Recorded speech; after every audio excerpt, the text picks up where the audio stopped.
Songs of Victory and Defeat. Rome versus Germania. The forest was alive with whispers.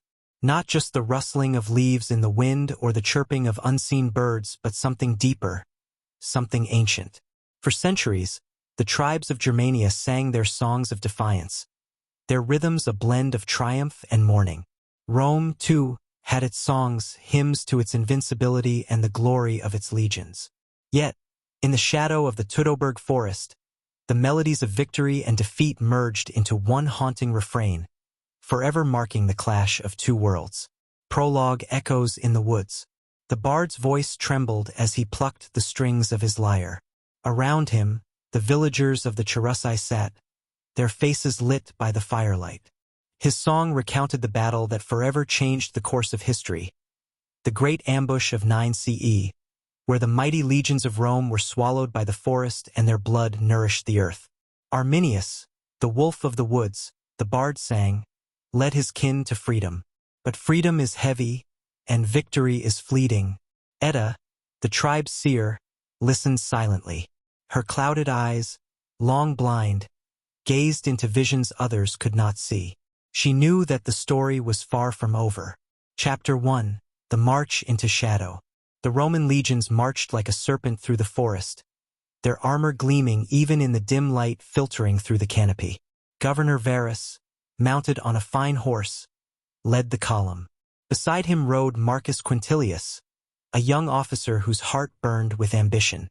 Germania is a land of shadows, my lord, Marcus said, scanning the woods. The men are uneasy. The air is heavy. Varus laughed, dismissing the unease. Superstition, young Quintilius. These barbarians are no match for the might of Rome. But Marcus was not so sure. Rumors of rebellion had reached his ears, and he had seen the glances exchanged among their Germanic auxiliaries.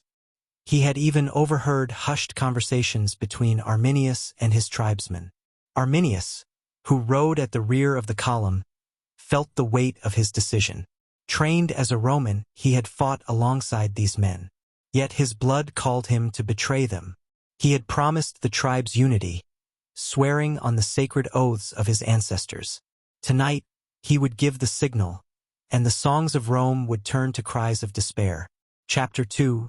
The Ambush. The forest erupted with noise. Horns blared, their haunting wails echoing through the trees. From the shadows, the tribes of Germania emerged like phantoms, their painted faces fierce, their weapons gleaming. Marcus fought to rally his men. Form ranks. Hold the line, he shouted, but the dense forest made it impossible. The Romans, trained for open-field combat, struggled to maneuver on the narrow, muddy paths. Arminius, now clad in the garb of his people, led the charge. His sword struck with precision, and his voice, once a calm reassurance in Roman camps, now roared commands to his tribesmen. Drive them back. Show no mercy. The Roman lines broke. Panic spread as soldiers, separated from their units, fell one by one. The rain began to fall, and the battlefield turned into a quagmire of blood and mud. Edda's prophecy had come true. The forest will feast, she had said, and now it did.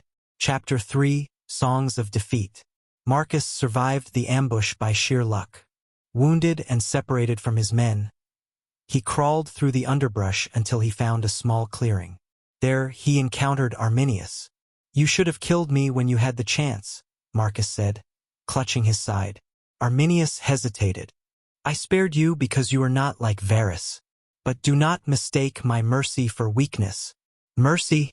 Marcus spat. You've betrayed everything Rome gave you. Power, honor, respect. And what did Rome give my people? Arminius retorted. Chains, humiliation. The legions marched into Germania to conquer, but they never sought to understand. The two stared at each other, two men bound by shared experiences, yet divided by loyalty. Without another word, Arminius left, disappearing into the forest. Chapter 4. Rome's Mourning. The survivors of the Teutoburg forest limped back to the Roman frontier. Varus was not among them. He had fallen on his sword rather than face the shame of defeat. Marcus stood before Emperor Augustus, his head bowed. "The legions are lost," he said. The aging emperor, usually a picture of composure, erupted in anguish. "Quinctilius Varus, give me back my legions." His cry echoed through the halls of the palace, a lament that would haunt the empire for generations. In the Senate, the disaster was debated endlessly. Some called for retaliation, others for consolidation. But one thing was clear: the Roman dream of conquering Germania had been shattered. Chapter 5. Germania's Song of Unity. In the forests of Germania, the tribes celebrated their victory. Arminius was hailed as a hero, the liberator of his people. Yet, as the celebrations faded, the old divisions among the tribes resurfaced. Edda confronted her son. "You have won the battle, but can you win the peace?" Arminius did not answer. He knew the truth, that uniting Germania was a far greater challenge than defeating Rome. The tribes sang songs of their triumph, but their melodies carried a note of sorrow. They had fought for freedom, yet they remained bound by old grudges and rivalries. Chapter 6. The Cost of Freedom. As the seasons changed, the once united tribes of Germania splintered. The euphoria of their victory over Rome faded, replaced by old rivalries and power struggles. Arminius, once celebrated as the liberator of Germania, found himself in an increasingly precarious position. At a council of tribes, Arminius rose to speak. "We cannot allow this victory to blind us. Rome will return. If we do not stand together, they will divide us and crush us one by one." The leader of the Chatti tribe, Brunhard, scoffed. "You speak as if you are King Arminius. But Germania has no kings." "I seek no crown," Arminius replied. "I seek survival for all our tribes." Brunhard's laughter rang out. "You defeated Rome, yes, but you learned their arrogance. Germania needs no savior." Edda watched the gathering from the edge of the hall. Her visions had shown her this fracturing, but she held her tongue. Her son's path was his to walk, even as it led to betrayal. Chapter 7. The Ghosts of the Forest. Marcus Quintilius, though spared by Arminius, could not escape the nightmares of Teutoburg. He had been reassigned to the Rhine frontier, where he worked to rebuild the shattered morale of the legions. On one bitterly cold night, as Marcus sat in his tent, a courier arrived with a message from Rome.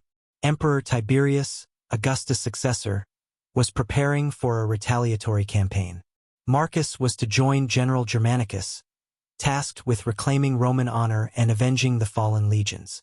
The memories of his defeat filled Marcus with dread, but he knew he could not refuse. "The forest still calls to me," he murmured. "Perhaps it's time I answered." Under Germanicus, Marcus witnessed the brutal efficiency of Roman retribution. Villages were burned, captives taken, and the tribes scattered. The legions, more disciplined and wary this time, avoided the pitfalls of arrogance that had doomed Varus. Yet Marcus could not shake the feeling that Rome was chasing shadows. The Germans were not a unified people but a tapestry of tribes. Crushing one thread would not unravel the whole. Chapter 8. A Reckoning in the Woods. Germanicus' campaign brought him deep into Germania, where he sought to recover the lost standards of Varus' legions. In one particularly grueling battle, Marcus found himself once again in the thick of the Germanic woods. As the battle raged, Marcus came face to face with Arminius for the second time. Time had hardened both men. "Do you not tire of war?" Marcus asked, raising his shield to block Arminius' strike. "War is my life," Arminius replied, his voice tinged with bitterness. "Rome taught me that." Their duel ended in stalemate, interrupted by the chaos around them. As Arminius retreated into the forest, Marcus felt a strange kinship with his enemy. Both men were caught in cycles of violence neither could escape. Chapter 9. The Fall of Heroes. Arminius' victories made him enemies not only among the Romans but within his own people. The very tribes he had united began to see him as a threat. Accusations of tyranny spread, and whispers of betrayal grew louder. One cold morning, Arminius was ambushed, not by Romans, but by his own kin. A council of rival leaders had decided that he was too dangerous to live. As he bled out in the dirt, Arminius thought of Edda's warnings. "You will win the war," she had said, "but you will lose yourself." His death marked the end of an era. Germania would remain fractured, its brief unity a fading memory. Chapter 10: Rome's Bitter Triumph. Germanicus' campaigns ultimately recovered 2 of the 3 lost legionary standards, and he declared victory. Yet his triumph was hollow.